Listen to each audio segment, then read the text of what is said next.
Trillion rises. Hey, it's Jason ODB, the Lincoln Addict, back with another review from Bring a Trailer. This 63 Lincoln Continental Convertible that you see here, we're going to go through. It just posted a few hours ago, kind of the afternoon of October 25th. Now, before we jump into it, it is worth going back here to look at this 65 Lincoln Continental Convertible. This car I did a review of, it actually did not sell. It went as high as just under $57,000. And if we go down here to the comments, basically this is where it hit on earlier today, and it basically was reserved not met. Now, the person that was bidding on it, that bid up to almost 57, he asked for the seller to reach out. I don't know how that works afterwards on Bring a Trailer, but certainly this car was in, I thought, solid condition, and arguably it's one of the most sought after year, 64, 65. And again, I think there's people that are very much a fan of the 61, 2s, and 3s. So let's take a look at this one now. This car, we can see the front three-quarter shot. Nice photos taken of it. We can see what sticks out to me is, obviously the paint's not perfect. Typically these cars are going to need something. So I know sometimes when you watch these videos, you may think I'm being critical, but I'm just pointing out the things I see. Certainly everything that I cover doesn't make it a deal breaker, so to speak. Now, Bring a Trailer is pretty good about saying how long the current owner has had said vehicle. This one, obviously, a couple of years. They've put some money into it. I like to call that Lincoln life. You'll often have someone that buys into a Lincoln. It's their dream car. They're having fun. They want to have fun in a car. And they kind of quickly see that, it's going to take a lot on a car, especially if it's something that was a barn find or something that's been sitting 20, 30, 40 years. But you can see here that a lot of work was kind of put into this car, and we'll look at some of it as well. They do mention it has a build sheet, a spare coolant overflow reservoir, and a clean Wisconsin title in the seller's name. Now, if it had been sold or purchased a few years ago, certainly you would assume that it has a title. I've been reminded that in certain states, they didn't title cars up until like the 70s even. So, it's always good to know that they have, the title work's already been done. It makes it easier typically based upon where you live and you go into your local DMV and handling things, getting it registered, so to speak. They're saying it shows 1,800 miles. We would assume that that's 100,018. Obviously, the odometers were, they only went up to 100,000 back in the day. The body's finished in white. They have the standard information here. There's paint blemishes. There is areas of corrosion, is what they state. 14-inch wheels, and that was standard up to 63. They talk about some of the work that's been done. So I know this all seems standard, but if you start to add this stuff up, it does cost a little bit more on a Lincoln, and you do a whole front end job with the ball joints and everything listed here. It easily adds up, and you can't always find someone that want to do work on a Lincoln. The photos that we've seen so far are really nice. Again, good quality photos. They're showing the outside white. It's got that kind of tuxedo-themed interior with the black and white as well. They do mention it is black leather with white accents, so they're very clear there about what you're getting. We can see here interior photo looks nice. If we look at the engine bay, we can glean a few things. This is more than likely a Champion radiator. They started making those a few years ago. They've since sold out, but these Champion radiators were very affordable. They're aluminum, and they're going to help the car run a tad cooler potentially. We can also see it as a non-AC car. It does not have the fan shroud. It has the non-clutch fan on it. It also does not have the compressor over here on this side. So not a deal breaker, but certainly something to point out. That's why it does look a little bit more bare bones, if you will, at least over on that driver's side of the engine bay. The 430 was reportedly rebuilt under prior ownership, so they're always very good about kind of stating if something had been done under prior ownership. Now we can see here in some of the primetime photos, this is a good one showing underneath they had access to a lift. And what we can see is, you want to have that clear view of the floorboards. You can't always see everything from a photo like this or photos online. So I always encourage you to have someone look at a car, scope it out in person.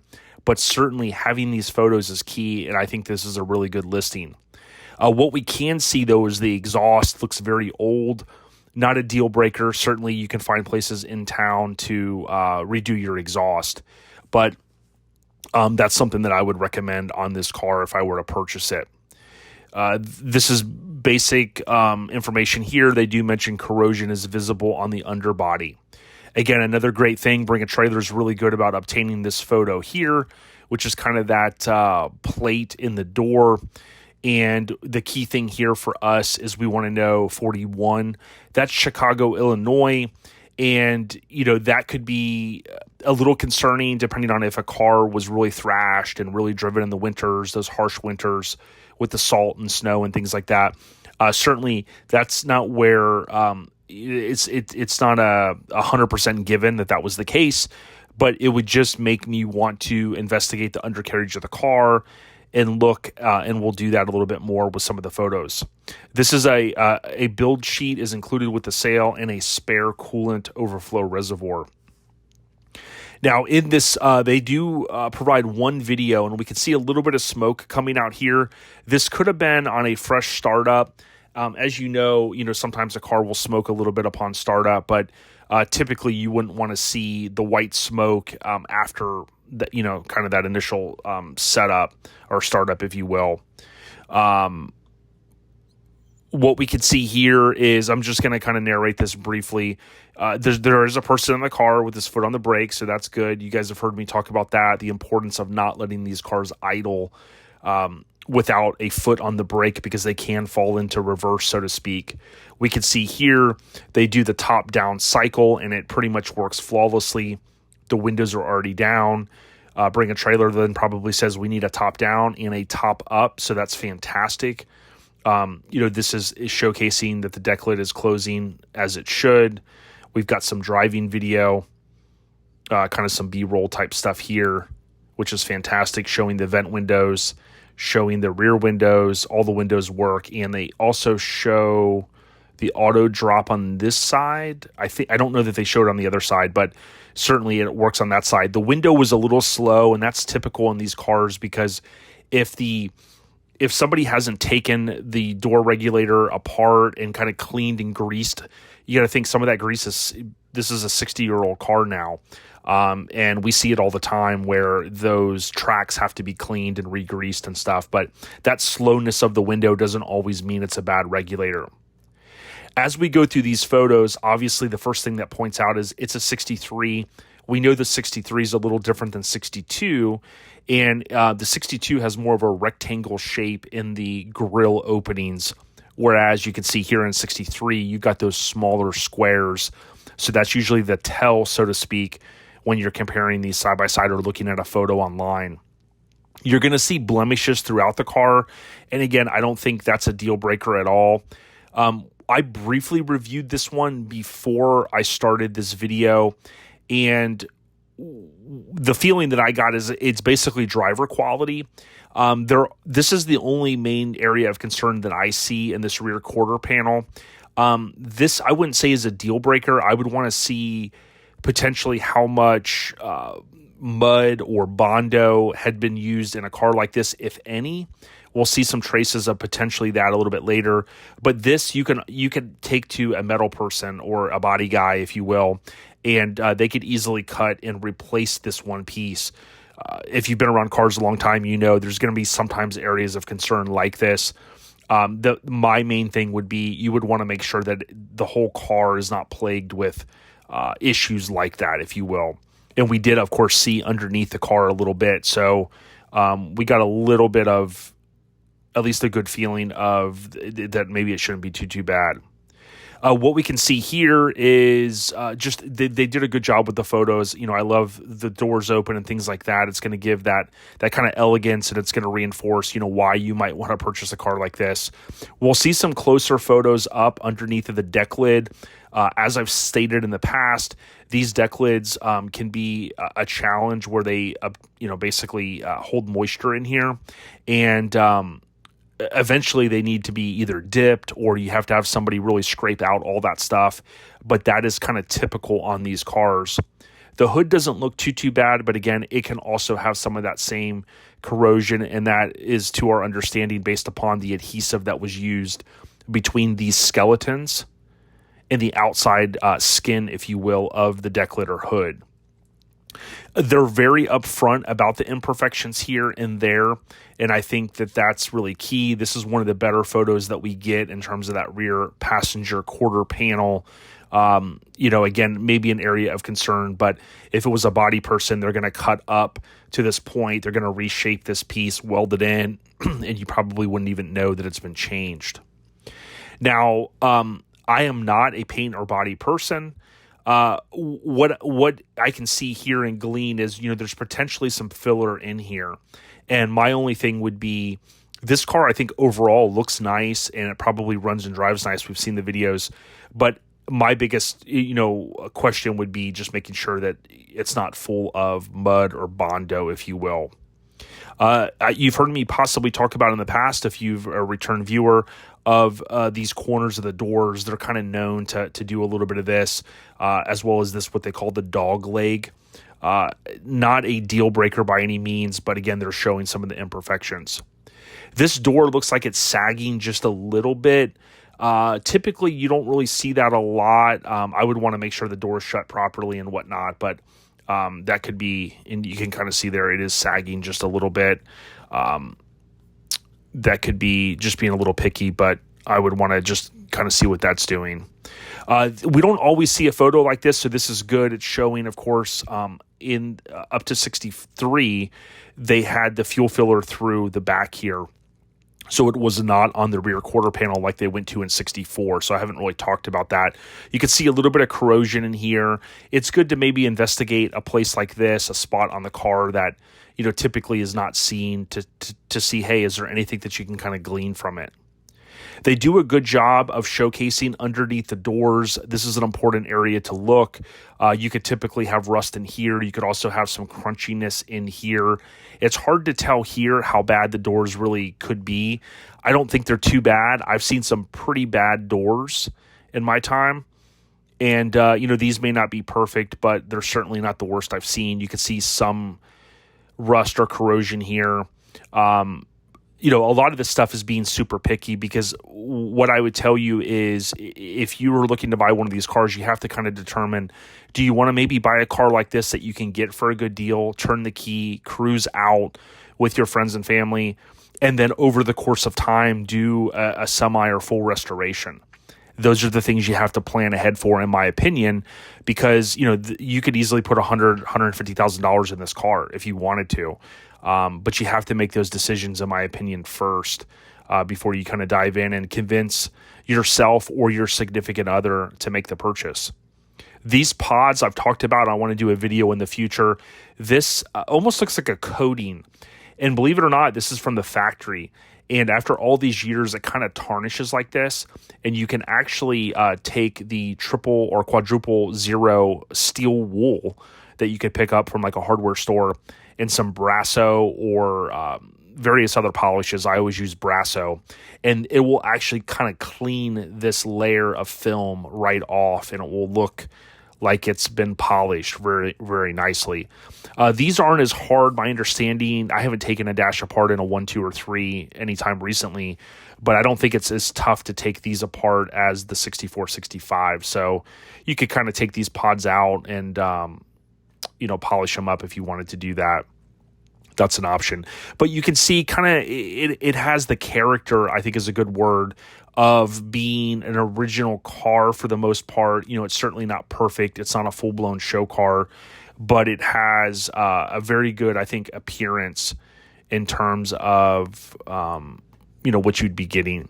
There's some detailed photos here. We can see more than likely it was repainted at some point. We've got some overspray on some of these pieces here. That's my assumption. And we just, again, got some good detail photos, which is key. I like to see like all of these little things. A lot of times these go missing, the cigarette lighters in each of the doors and whatnot. And I think, so I think that they were all there from what I could see. I keep bouncing around here, so let me jump back into these photos. Again, I think the interior looks fantastic. If those are your colors. This is a better photo of underneath the deck lid. You can see, again, it's not perfect, but I've seen some that are far worse.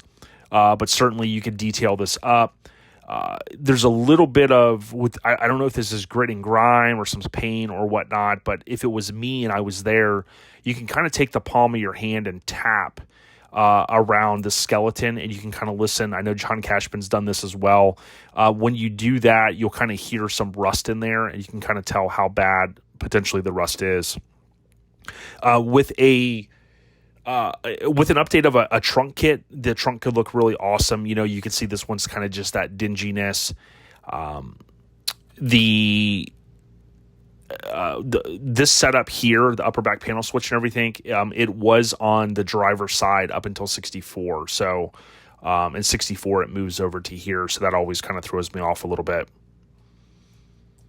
You can see, again, some of the originality in this. You could spend a lot of money having a full-blown paint job on a car like this. So that's why I kind of go back earlier to some of the statements I made on the importance of determining how far you're willing to go. What I can see from here is the rams and cylinders. This all looks new. So these hoses have been changed. I can tell from the brass fittings. Just this kit can run you $1,700 to $2,000 for the cylinders, the rams, the pump here, the solenoids, all of the lines. That doesn't even include an installation. So certainly having all of that done is a good thing. We can see some of the originality here, showing where you would put the suitcases, kind of just showing the character of the car, if you will. Now, I meant to point this out earlier. This is a modification that I've done as well. They have removed the expansion tank. So that's why they talk about the extra coolant reservoir. This is a mod that a lot of folks are doing. I've done it on my 64. And what this allows for you to do is remove the expansion tank. Some people swear by it. Other people that have been around these cars 40 years say you don't need it.